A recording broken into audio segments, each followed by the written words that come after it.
안녕하세요. 대단히 반갑습니다. 그림론 자언형TV 이종수입니다. 이번 시간은 1146번째 시간으로 일본 물어 27이라는 글을 읽어드리겠습니다. 일본 물어 27 신상목 풍은하 조왕 로드리게즈 신부 17세의 나이로 일본에 들어가 일본어와 문화 습득 도요토미 히데요시 도쿠가와 이에야스 등과 친분을 맺고 예수의 확장에 기여 일본어 문전, 일본 교회사 등 남긴 일본학의 선구자, 일본에서 추방된 후 중국 선교에 동참 조선 사신 정두환과 만나 천리경, 자명종 등 전파, 일본학의 선구자가 된 포르투갈 신부 조왕 로드리게즈, 16세기 중반 이래 유럽과 일본 사이의 교류는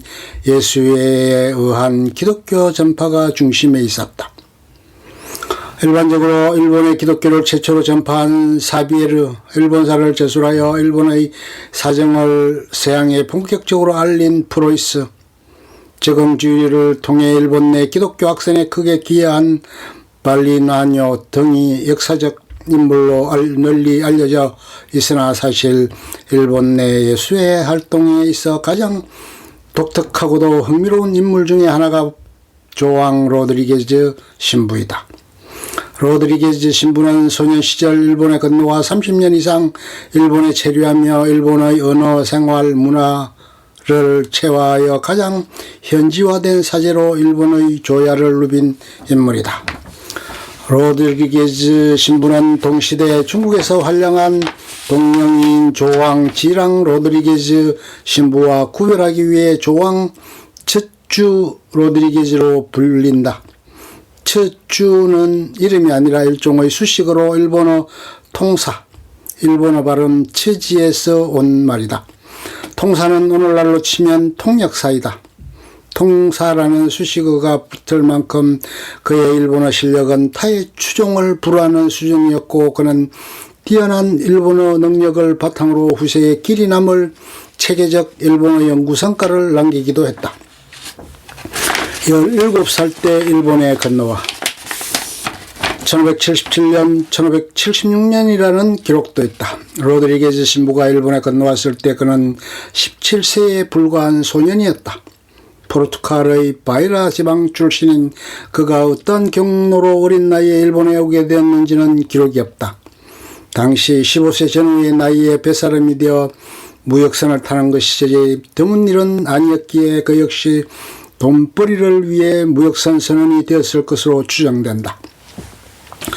예수의 책의 기록에 따르면 로드리게즈는 1574년 포르투갈을 떠나 인도 고아 마카오를 거쳐 큐슈의 붕고, 지금의 오이타 현에 도착하여 일본 생활을 시작하였다고 한다. 붕고의 영주인 오토 소리는 개종에 반대하는 아내와 이혼을 불사하면서까지 크리스찬으로 개종한 대표적인 키리스탄 다이묘였다. 당시 붕고 일대에는 오토모의 후원하에 예수회가 포교 기반 확대를 위해 콜레지오, 고등신학교, 노비시아테, 예비수련원 등의 신학교들을 속속 설립하고 있었다. 로드리게즈는 20세가 되던 1580년 예수회의 일원이 되어 이들 신학교에서 교육을 이수하게 된다. 당시 일본에 설치된 신학교는 발리냐뇨의 발안으로 적응주의 교육방침을 채택하고 있었다. 적응주의란 비기독교 지역 포교 시 현지의 언어, 문화, 습관을 철저히 익힌 후 그 바탕 위에 현지인들이 수용 가능한 방식으로 선교에 나선다는 발상이다.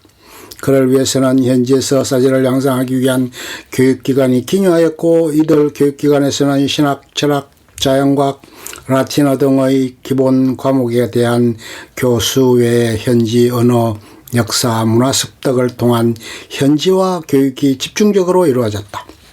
붕고 일대의 신학교에서는 발리나뇨가 스스로 교편을 잡으며 사제들의 현지화를 독려하였고, 기독교로 개종한 일본의 유식자들이 일본의 언어, 역사, 문화의 길잡이가 되어주었다. 유럽 인과 일본인이 뒤섞여 체계적 교육을 받는 과정에서 로드리게즈의 학식은 일취월장한다. 특히 로드리게즈의 일본어는 성인이 되어 일본어를 습득하기 시작한 여타 사제들과는 비교를 불허하는 최상급 수준이었다. 일본의 역사, 고전, 문화 지식을 바탕으로 고사인용과 한자를 자유롭게 구사하는 그의 일본어 능력은 일본인들도 깜짝 놀랄 수준이었다고 한다. 도요토미 히데요시와 로드리게즈를 총애했던 도요토미 히데요시, 일본을 떠나 고아에 머무르던 발리나뇨는 그곳에서 제외한 견구 소년사열단을 동반하여 1590년 재짜 도일한다.